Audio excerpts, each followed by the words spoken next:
Today on 13 Action News, something disturbing in a Las Vegas neighborhood. Neighbors near Floyd Lamb Park are finding dead bunnies all over their streets, and some don't think it's just a case of unfortunate roadkill. 13 Action News reporter Gina Lazara talked with one man who's up in arms over it. She's joining us now with more on why he thinks this is happening. Gina. Steve, the man I talked to says he's been noticing the dead rabbits for the last year or so, but since school has let out, he's seen way more.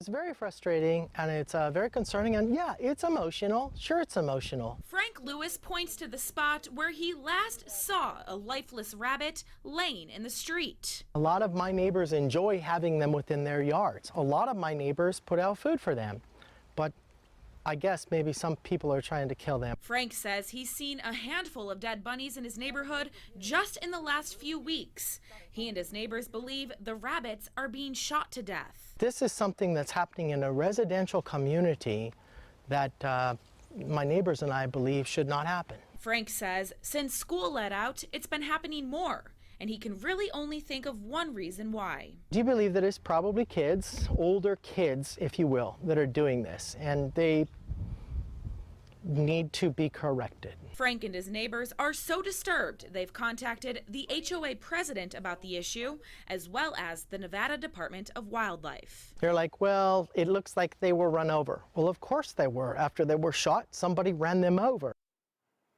We also reached out to the Department of Wildlife, and the man I spoke to with that department says they really have no reason to believe the rabbits are being shot and suggests they're probably being ran over. Gina Lazara, 13 Action News.